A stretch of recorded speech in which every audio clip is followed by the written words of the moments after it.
주의 친절한 발의 안기세 우리 맘이 평안하리니 항상 기쁘고 복이 되겠네.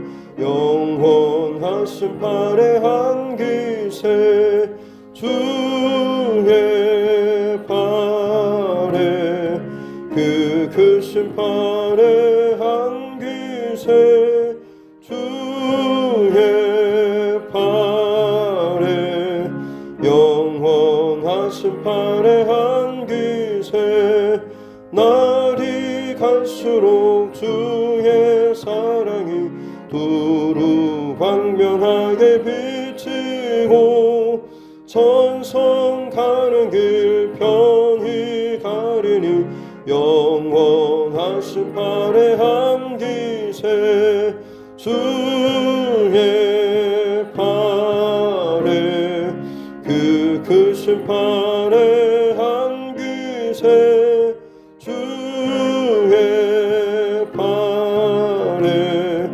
영원하신 발의 안기세 주의 보좌로 나아갈 때에 기뻐 찬미 소리 외치고 겁과 두려움 없어지리니 영원하신 발의 안기세 주의 발에 그 크신 발의 안기세 주의 발에 영원하신 발의 안기세.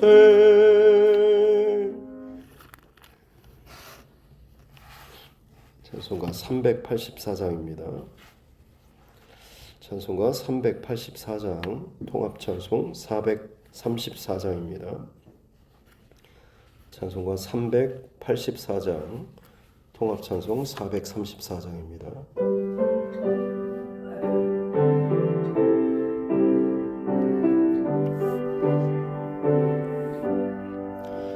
나의 갈 길 다가도록 예수 인도하시니 내 주 안에 있는 긍휼 어찌 의심하리요.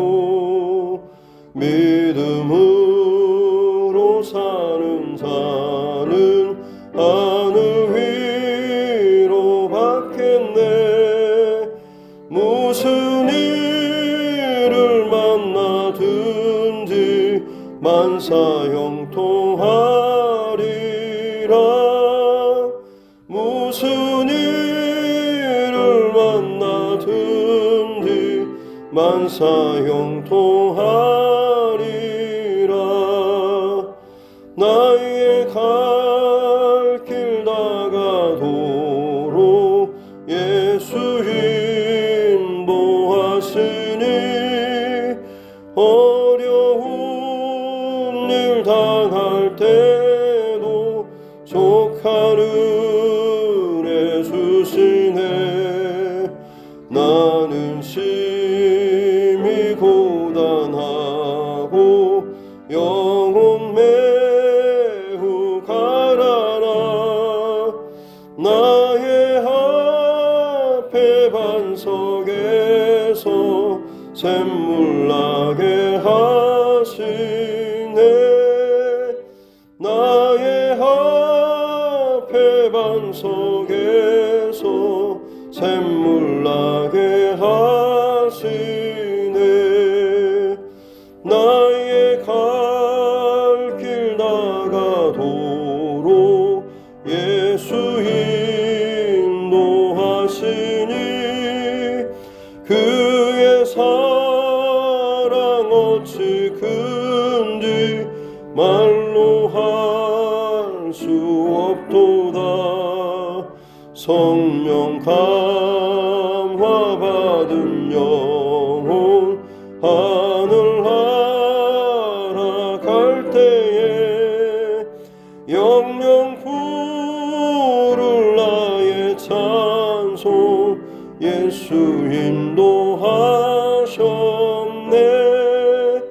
영영 부를 나의 찬송 예수 인도하셨네. 아멘.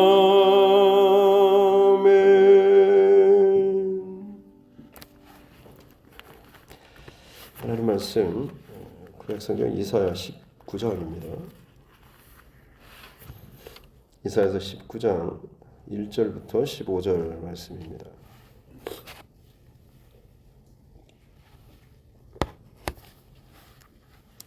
구약성경 이사야서 19장 1절로 15절 말씀 같이 함께 합독하겠습니다.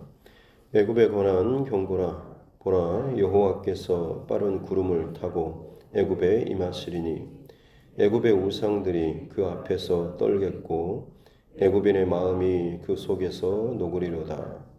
내가 애굽인을 격동하여 애굽인을 치리니 그들이 각기 형제를 치며 각기 이웃을 칠 것이요 성읍이 성읍을 치며 나라가 나라를 칠 것이며 애굽인의 정신이 그 속에서 쇠약할 것이요 그의 계획을 내가 깨뜨리니 그들이 우상과 마술사와 신접한 자와 요술객에게 물으리로다. 내가 애굽인을 잔인한 주인의 손에 붙이리니 포악한 왕이 그들을 다스리리라. 주 만군의 여호와의 말씀이니라. 바닷물이 없어지겠고 강이 잦아서 마르겠고 강들에서는 악취가 나겠고 애굽의 강들은 줄어들고 마름으로 갈대와 부들이 시들겠으며 나일 가까운 곳 나일 언덕의 초장과 나일강 가까운 곡식밭이 다 말라서 날려가 없어질 것이며 어부들은 탄식하며 나일강에 낚시를 던지는 자마다 슬퍼하며 물 위에 그물을 치는 자는 피곤할 것이며 세마포를 만드는 자와 배 짜는 자들이 수치를 당할 것이며 그의 기둥이 부서지고 품꾼들이 다 마음에 근심하리라. 소안의 방백은 어리석었고 바로의 가장 지혜로운 모사의 책략은 우둔하여졌으니 너희가 어떻게 바로에게 이르기를 나는 지혜로운 자들의 자손이라 나는 옛 왕들의 후예라 할 수 있으랴. 너의 지혜로운 자가 어디 있느냐? 그들이 만군의 여호와께서 애굽에 대하여 정하신 뜻을 알 것이요 곧 내게 말할 것이니라. 소안의 방백들은 어리석었고 노베의 방백들은 미혹되었도다. 그들은 애굽 종족들의 모퉁이 또리건을 애굽을 그릇가게 하였도다.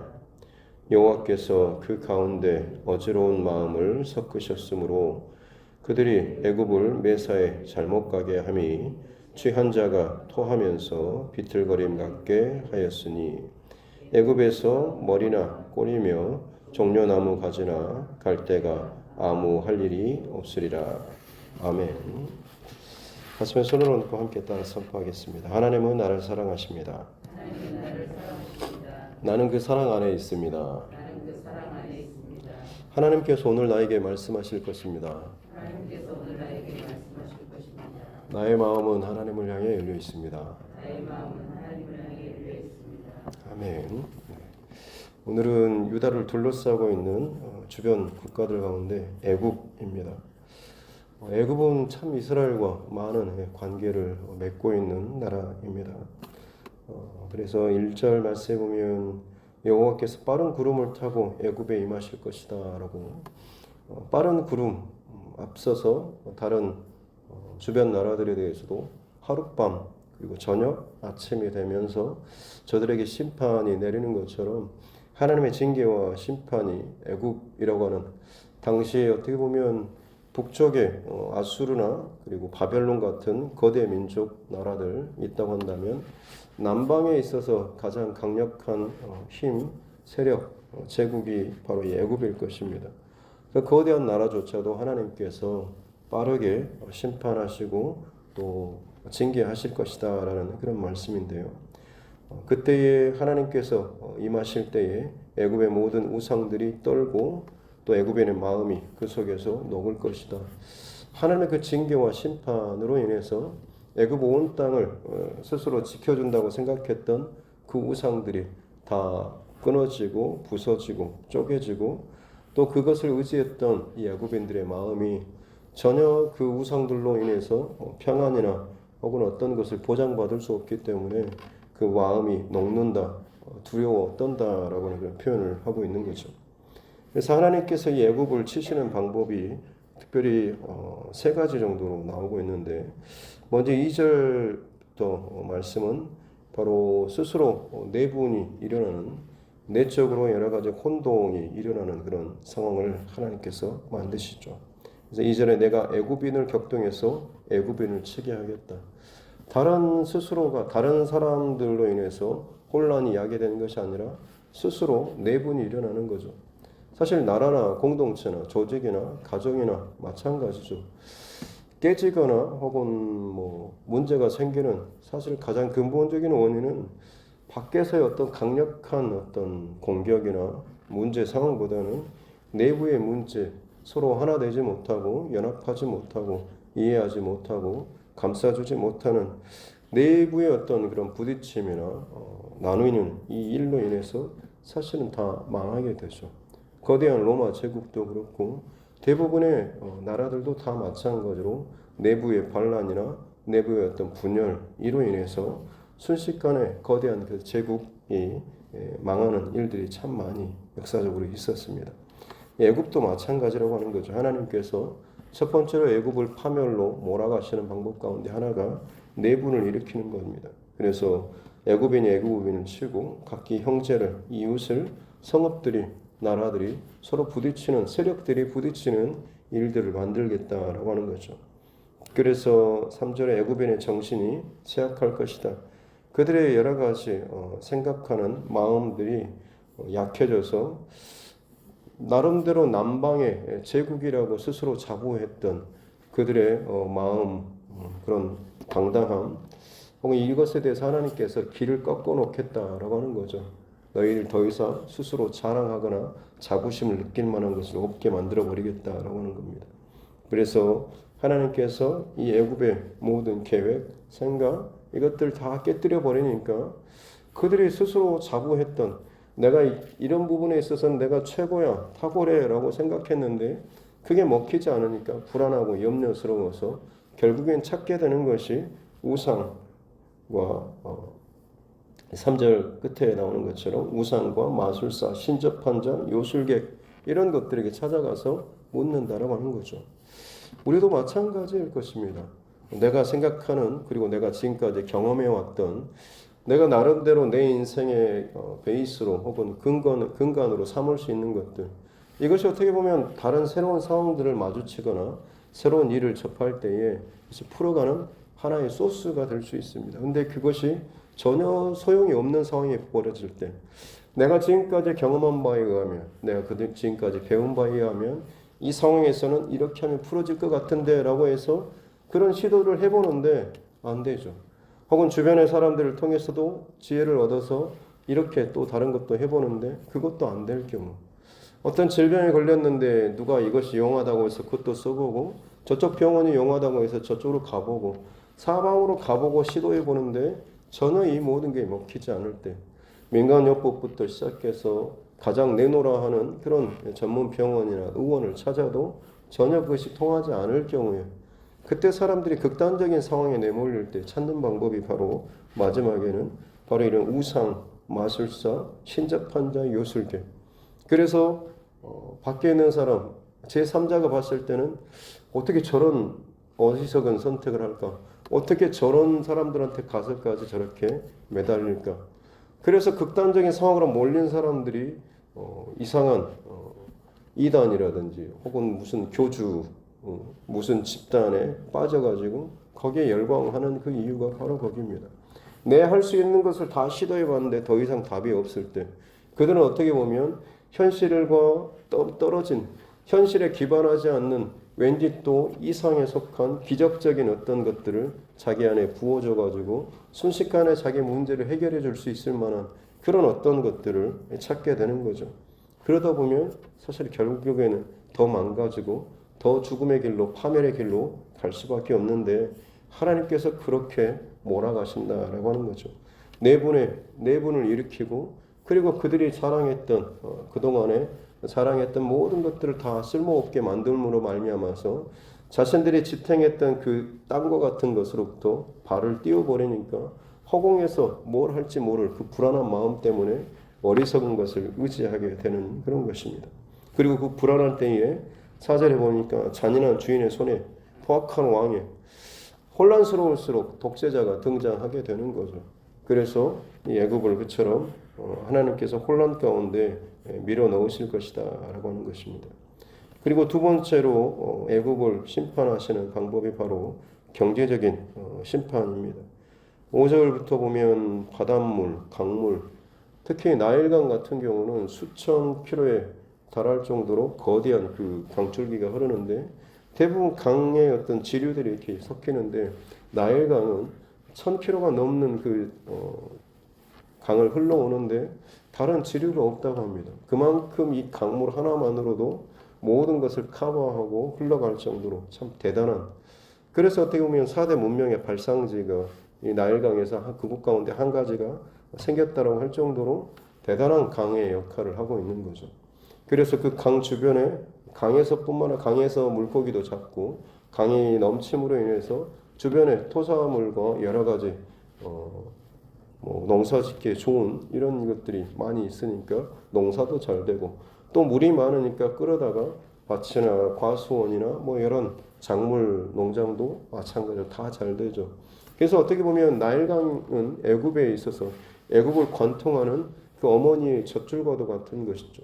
그래서 출애굽기에서 가장 먼저 첫 번째로 나일강이 피로 변해하게 만드셨던 하나님께서 그 애굽을 징벌하셨던 10가지 재앙은 다른 의미로 보자면 영적으로 보면 애굽이 의지하고 지탱하고 있는 애굽을 스스로 보호하고 있다라고 생각했던 애굽의 대표적인 10가지 우상입니다. 그것들을 하나님께서 하나하나 재앙들로 쳐나가시는 겁니다. 애굽이 가장 어머니의 젖줄이라고 자신들이 어렸을 때부터 먹고 자라고 그리고 그들이 보호받고 공급받았다라고 하는 그 젖줄과도 같은 그 애굽의 그 나일강 거기부터 하나님께서 심판하시는 것처럼 또 마찬가지로 지금 오늘 본문에서도 그 애굽을 심판하시는 그 방법 가운데 또 하나가 경제적인 가장 그들이 의지하는 경제적인 근간인 이 나일강을 치시겠다라고 하는 것. 또 그들이 섬기는 신이 태양신입니다. 라라고 하는 그런 태양신을 섬기는데 그 태양신이 적절하게 빛을 발해줘서 곡식을 있게 해주는데 오늘 읽은 말씀에 보면 엄청난 이 태양빛이 강하게 비추고 강은 오히려 말라버려가지고 가뭄이 극심한 가뭄이 이르게 되는 것을 보게 되는 거죠.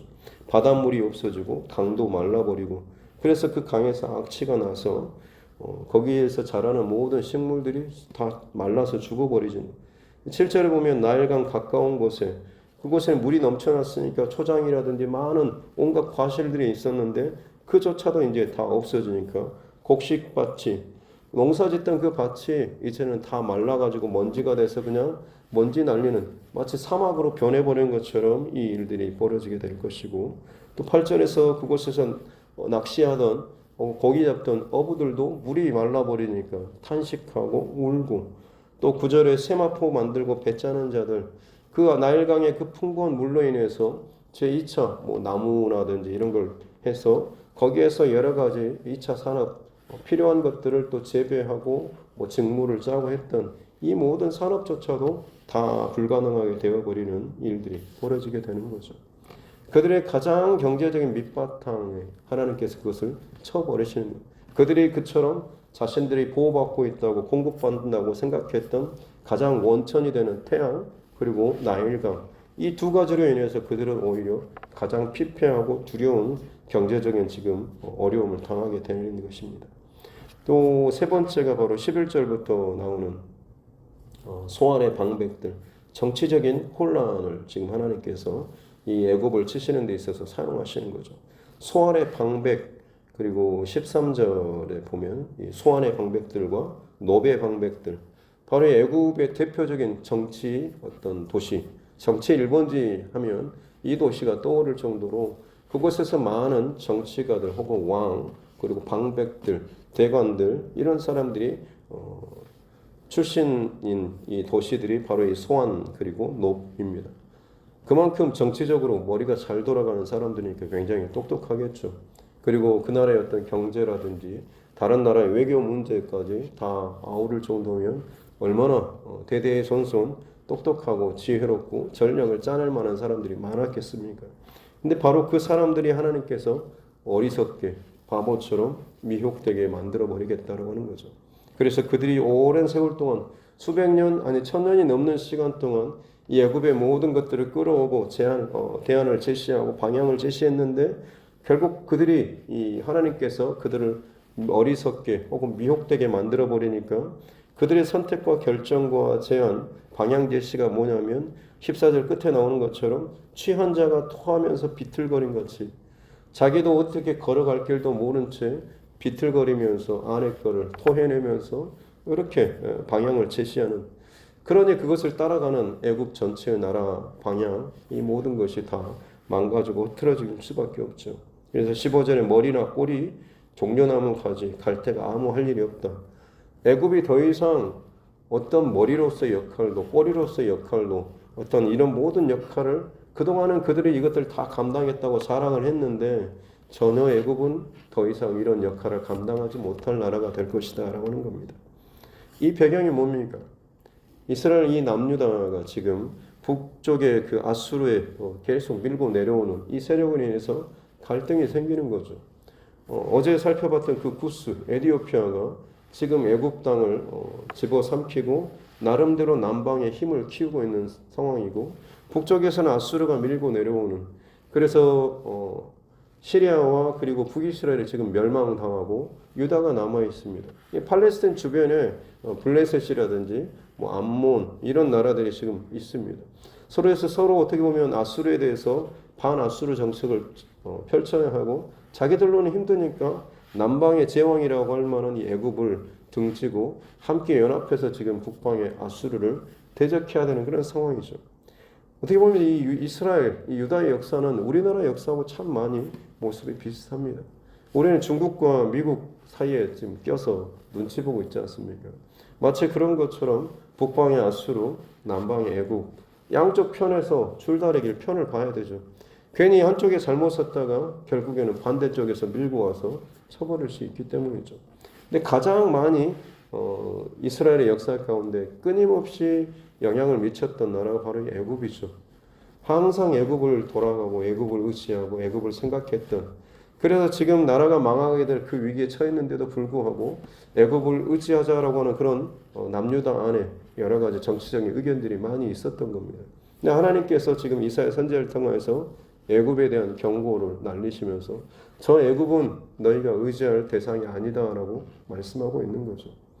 실제로 출애굽했을 때 하나님께서 홍해를 건너게 하심으로 말미암아서 다시는 돌아가지 못하게 하셨지 않습니까?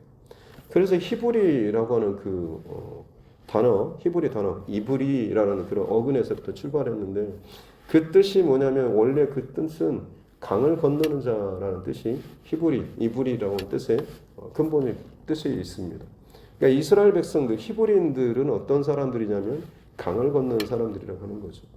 하나님께서 홍해를 건너게 하는 애굽에서 끄집어내서 말도 안 되는 그 강을 가르시고 바다를 가르시고 그 바다를 건너게 하셨던 그래서 그야말로 하나님께서 특별한 기적과 역사를 통하여서 끄집어내신 그 민족 그들이 어떻게 보면 히브리인들 자신들의 정체성이었던 겁니다. 그래서 하나님께서는 절대 다시는 세상으로 애굽으로 돌아가지 말라라고 했는데 하나님께서 약속해 주신 그 가나안 땅에 살면서 이스라엘의 그 끊임없는 시도는 뭡니까? 문제가 생길 때마다 애굽으로 돌아가고 애굽에서 도움을 얻고 애굽에 가서 뭔가 좀 군마를 마병을 얻고 뭔가를 도움을 얻으려고 끊임없이 시도했던 것이 이 유다의 그런 모습이었다고 하는 거죠. 하나님께서는 그래서 그 애굽을 더 이상 의지하지 말라. 그 애굽은 심판당할 것이고 망할 것이다라고 지금 이야기를 하고 있는 것입니다. 특별히 오늘 말씀 속에서 마지막 시대에 대한 영적인 사인도 볼 수가 있습니다. 애굽은 최종적으로 세상을 상징하지 않습니까? 근데 하나님께서 빠른 구름을 타고 오시리라고 하지 않습니까? 세상에 대해서 심판을 하실 때 구름 타고 오시는, 마치 예수님께서 재림하실 때 그런 모습과 비슷하게 지금 묘사하고 있습니다.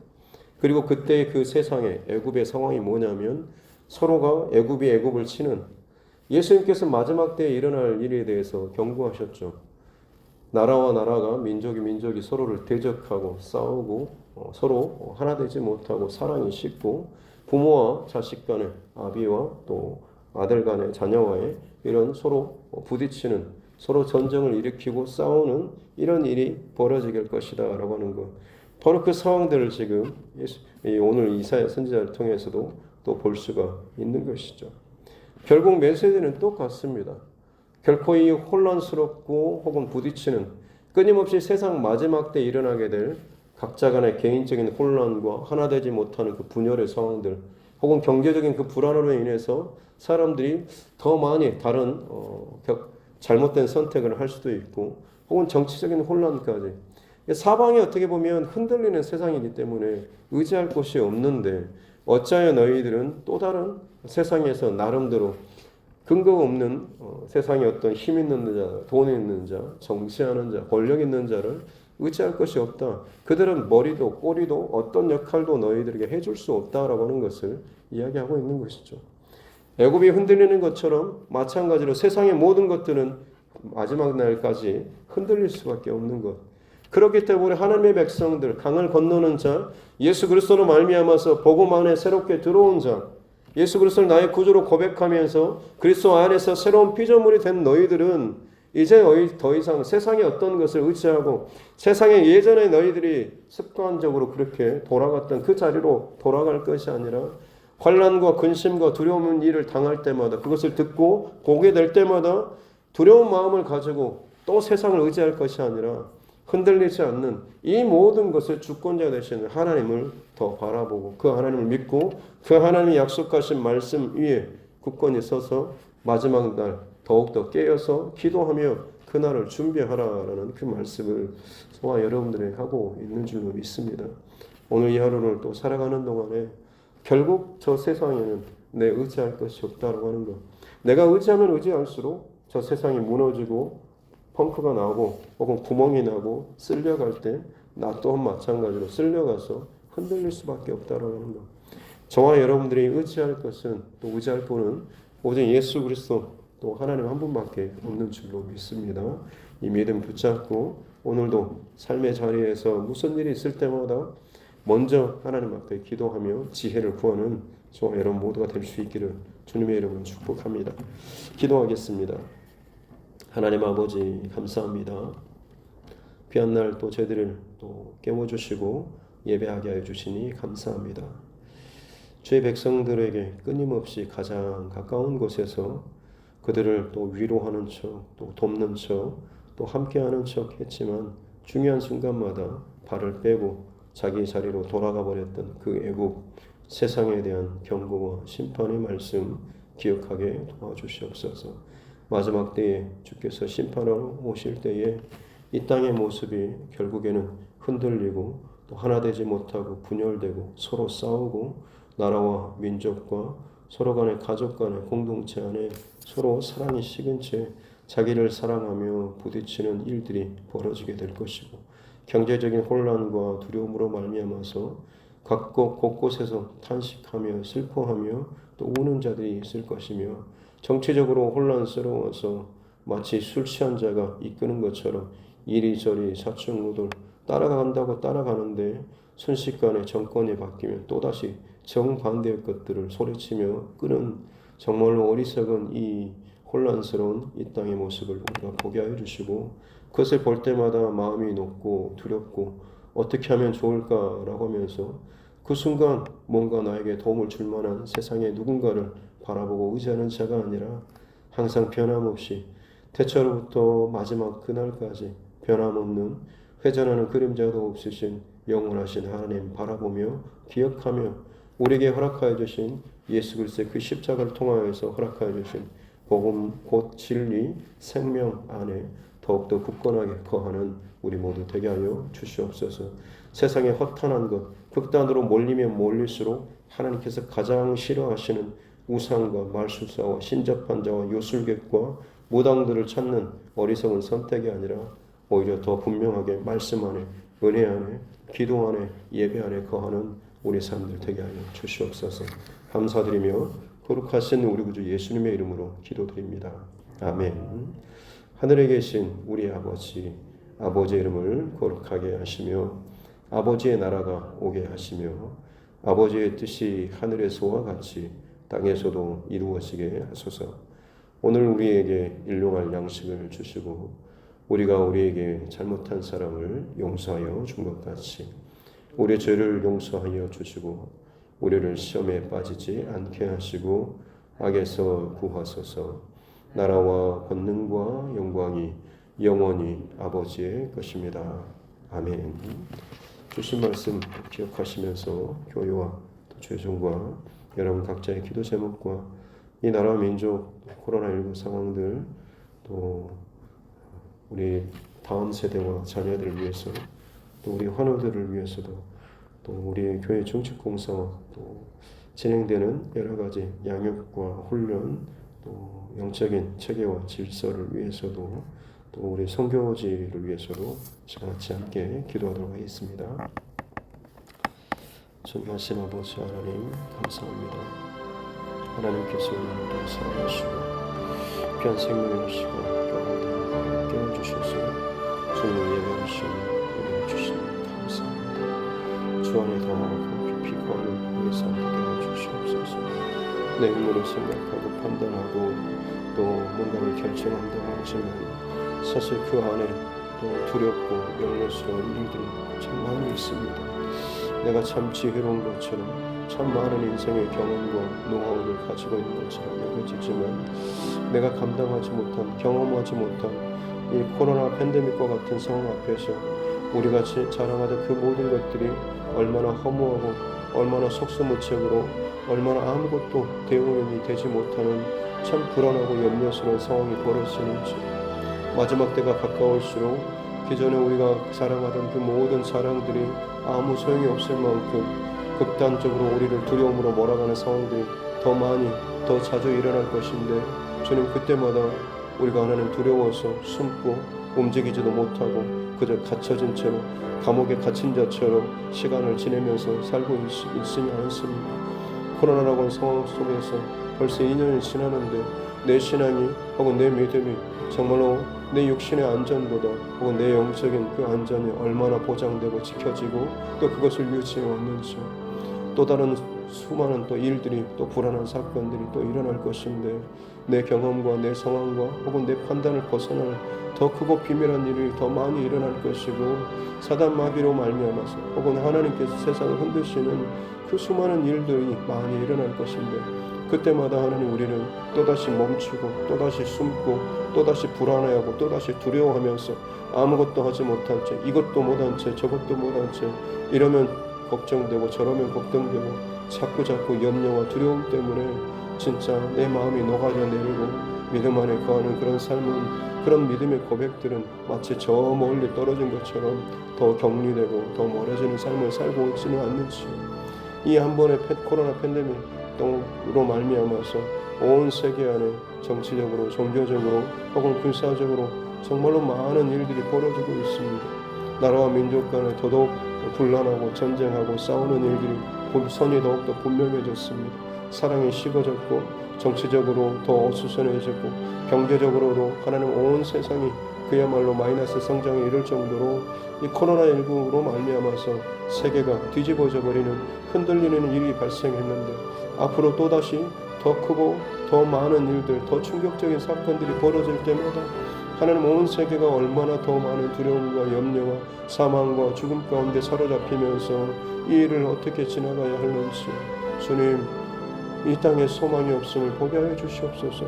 흔들릴 때마다, 문제가 나타날 때마다, 두려운 일이 생길 때마다 두렵구나, 염려스럽구나, 어떻게 하면 편안할까, 어떻게 하면 안정된 삶을 보장받을까, 이 고민을 할 것이 아니라 이 상황 속에서 내 믿음을 어떻게 하면 지켜낼까, 이 상황 속에서 내 자녀들과 이 교회가 어떻게 하면 하나님 앞에 바르게 건강하게 서 나아갈 수 있을까, 우리가 이 고민을 하고 우리가 이것을 붙잡고 하나님 앞에 기도하며 나아갈 수 있는 귀한 하나님의 사람들 되게 하여 주시옵기 원합니다.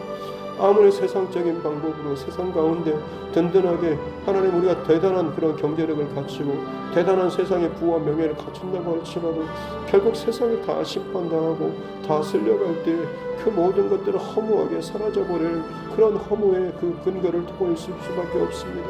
주님, 우리의 정체성을 잊지 않도록 도와주십시오. 우리는 강을 건너는 자인 줄로 믿습니다. 세상의 그 강을 건너는 자, 이미 하나님의 그 주권적인 강권하신 그 은혜로 말미암아서 예수 그리스도의 십자가의 그 강물을 건넌 자인 줄로 믿습니다. 예수 그리스도의 보혈의 그 강물을 건넌 자인 줄로 믿습니다. 주님, 더 이상 우리가 정결케 된 몸을 가지고 세상의 그 더럽고 부정하고 헛된 것을 다시 또다시 우리의 몸에 우리 영혼의 그 마음의 중심 가운데 뿌리거나 묻히지 않도록 도와주십시오.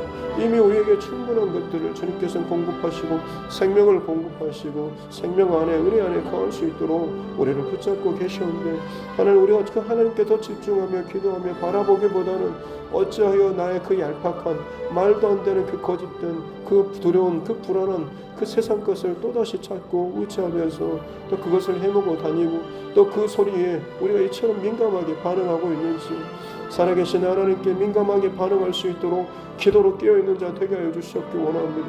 이 상황이 지나는 동안에 한국교회와 온 세계의 수많은 교회와 교인들 성도들 간에 정말 그들의 그 기도의 불씨가 다 꺼져버린 채 어떻게 기도해야 될지 형식적으로 입술로는 고백하고 있지만 그 영혼이 닫혀져 버리고 죽어져 버리고 메말라져 버린 채로 하나님 앞에 기도하면서도 성령의 감동하시며 영혼의 호흡 같은 것들이 정말로 닫혀져 버린 채 겨우 살아있거나 아니면 메마른 그런 마른 뼈처럼 굳어져 버린 채 그저 껍데기만 왔다 갔다 하면서 도장만 찍는 그 일들이 벌써 2년이 넘는 시간 동안 진행되며 오히려 이제는 세상 사람들보다 더 많이 교회 다니는 자들이 교회를 또 비판하고 비난하며 조롱하는 일들이 벌어지고 있습니다.